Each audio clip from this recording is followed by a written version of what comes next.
Hi, I'm Seth, lead preparedness consultant here at Patriot.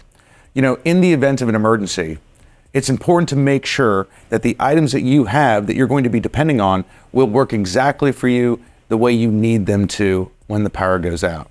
Today, we're going to do a deep dive into the Patriot Power Generator 1200. One of the first things that we want to do when receiving our Patriot Power Generator 1200 is pulling this out of the box right away. We want to be sure to plug it in to make sure that we can get that battery powered all the way up to 100%. So first things first, we're going to turn on this display panel up front. You're going to find your cord wrapped around the top of your unit. We're going to remove the rubber cap. You'll find that all the power in to the unit is on the left-hand side when looking directly at it. So we'll go ahead and plug this in. And you'll notice that as soon as I did, the screen is going to come on and you're going to see a whole list of icons show up. The first one that I want you to pay attention to is that big number in the center. Now, right now, it is at 100. That 100 shows your current battery capacity. But a lot of times when your 1200 shows up, there's a chance that it might not be at full and complete capacity. Hence why we're plugging it into the wall first thing. We want to make sure that in the event you need your generator, that it is topped off completely to 100% and ready to go. On the left-hand side, you'll also see two icons there. Now that top icon is a plug, right? Just like the plug that you plugged into the wall, right? Your 3-prong.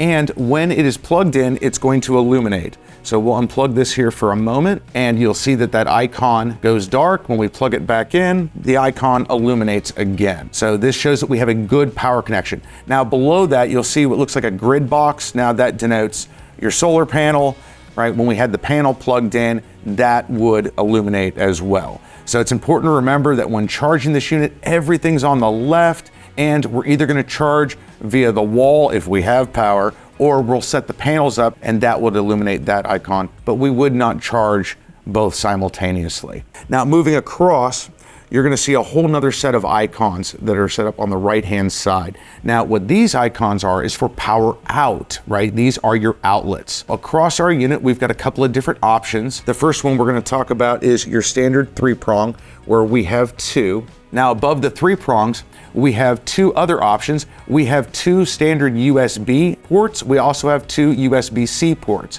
Now, most people are familiar with the basic USB. The USB-C is now what is commonly found in all electronics. So we're talking laptops, tablets, or phones. So we have the ability now to run our items off of those. Now, it's important to recognize that even though the screen is lit, these ports are not hot until we turn them on. So there's a button there in the center. You'll see that when I push that button, it illuminated blue, okay? This now means that those ports are hot. Now with those icons being hot, right now I can plug something in to either run or charge. And again, there is another button in the center. And when we press that button, those ports are now hot. Now, if you'll notice on the right-hand side of the screen, we now have those icons illuminated, also showing that that port is hot. Now on the bottom left hand, right, same side in which the power comes into the unit, you're going to see an input icon. Now this unit is already charged to 100%, but if I had it charging off the wall or off the panels, that's going to show me the amount of wattage that's coming into the unit. Now, an interesting fact about this unit versus some of the others that are available on the market is that this has up to a 800 watt input. Now this is a big deal because that means that gives us the ability to charge this unit a lot faster, whether it's on AC power or if it's DC power coming in from our solar panels. Now moving over to the other side, you're going to see the output icon. Now that is going to show us exactly what the watt draw is of anything that we would have plugged in to our unit. All right, so now we've got all of our ports hot, right? We've got our 3 prongs, 110s, we've got the two USB-C ports, as well as our direct current ports hot. What we're gonna do is go ahead and plug in, all right, my cell phone to the USB-C port, okay? The phone has started charging. Now it's gonna take, a second or two for the charge controller to recognize what the draw is, and then you will see the output show up where right now we're getting 10 watt draw for powering my phone. We've got 3-strand LED lights, and with a USB, we'll go ahead and plug that in, and you'll see where the output watts just increased to 22 watts. So that gives you a good consistent reading of what's being pulled from the unit. As I shut these off, you'll see that watt drop down to 13, back on, it'll adjust. And you'll see it does so relatively quickly, but there is that delay. Now I'm gonna go ahead and turn these ports off. You'll watch that watt drop. We'll go ahead and we'll plug a laptop into the 110 outlets. Now remember, it takes a moment for the charge controller to recognize something being plugged in and what the watt draw is. So now we see that adjusting, where it went from 10 watts now up to 55 watts. Now I'm gonna go ahead and I'm gonna shut off the USB-C port and USB ports, and you'll see that number drop as this, even though it is plugged in, is no longer drawing any power. It's important to know when you're looking at the front of this that both the display icon and all of your ports, right, whether it be your 3-prong port or your USB or also the direct current over here on the right-hand side, that all of those will serve as power buttons. So this means that if the unit is shut off, any of those buttons to activate a port or even to turn on the display screen will turn on your entire Patriot Power Generator 1200.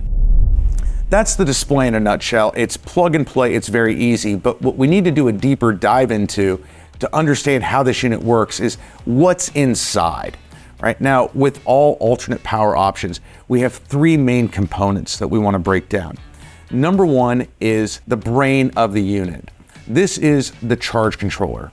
What a charge controller does is whether it's power coming in or power going out, it tells the unit what to do with it. So are we sending it to a hot USB port or a direct current port, right? How much power are we sending there? How much extra power are we sending into the battery? It directs the whole unit. So this is why one of the main things that we want to do every 3 to 6 months is repeat the process that I showed you in the beginning.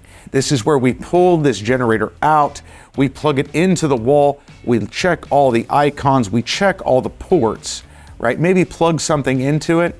That way it keeps this brain fresh. So every 3 to 6 months, top it back off. Now, something I want to point out that in the event that you do pull this generator out and the battery has dropped or the charge controller isn't functioning well, one of the things that we can do is what's known as a hard reset. Now, in order to do this, what we're gonna do is we're gonna plug something in, like these LED lights here that take a constant draw. We're gonna use that constant draw to drain the battery down to not just 0, but to the point where the unit shuts off. Then what we want to do is we want to plug it into the wall to charge it all the way back up to 100%. So what this reset does is it reminds the charge controller of exactly what 0 is versus what is 100% full capacity. This resets that memory and it gets everything back up and running again. But something that needs to be pointed out, you cannot perform this hard reset process by plugging it into a solar panel. You need to have high wattage and consistent wattage to be able to get it charged all the way back up to 100%. This means that if you're in the dark attempting to perform a hard reset because there isn't any power coming in from the outside, then you will be unable to perform that. Hence, going back to the 3 to 6 month rule being so very, very important. The next thing we want to talk about after the charge controller is the inverter. So this inverter is a 1200 watt inverter. What this means is it will run any item or combination of items that draw up to 1200 watts. So this means if you had something like a CPAP that draws about 100 watts, will this run it? Absolutely, it's less than 1200. If you were to plug in LED lights that can draw anywhere from as little as 4 watts with some to maybe 12 watts with a long string, absolutely no problem whatsoever. And remember, again, it is a combination of items. So this means if I had something that pulled 500 watts that I wanted to run, and then another item that pulled 500 watts, and then maybe a third item, it's not going to be able to run it because it's going to exceed that 1200 watts. Another couple of things to point out about this inverter, because not all inverters are created equal. Yes, it will run at 1200 watts consistently, but it also has a 2400 watt peak. This is important because anything that works to create heat whether it be a coffee maker or a toaster or anything that cools, such as even a small refrigerator. When those start up, they have that initial peak, and this will be able to handle that up to 2400 watts. Also, this is a pure sine wave inverter. What this means is that the energy that it is producing or used to charge or run items is clean. This is especially important when we're talking about delicate items such as electronics. Using non-pure sine wave, right, or dirty energy means that we run the risk of actually hurting those electronics. Last but not least, we need to talk about the battery. This unit does use a lithium-ion battery. The reason we decided to go with that is because we wanted to be able to pack as much power, as much juice as we could into this to give you the longest runtime possible. So this battery is a 1,300 watt hour battery. That 1,300 watt hours will tell you how long something will run. Remember that CPAP we talked about that pulls approximately 100 watts? If we take that and divide that into the 1,300 watts, that means it will run a 100 watt item for 13 hours. All right, let's take a moment and talk about a couple of different applications that we have for this particular generator. Because when we're looking at 1,200 watts, even with that 2,400 peak, it would be able to handle the peak of a compressor coming on a fridge or a refrigerator, as well as the fact that typically your standard refrigerator doesn't pull that many watts when it cycles. Being able to plug into this means that even at 1,300 watts, depending on how often your fridge cycles on and off, you would be able to run your refrigerator for a day to maybe even a day and a half without attaching it to solar. All right, so now that we've got an understanding of how the front of your unit works, as well as what's going on in the inside, let's talk about exactly how we're going to use this in the event the power does go out. In the event the power goes out, we want to pull this unit out, we want to turn it on, and we want to get it plugged into your alternate power source. On the left-hand side is where all the power comes in. So just like we have the port for plugging into the wall, above this you'll see a red and black port.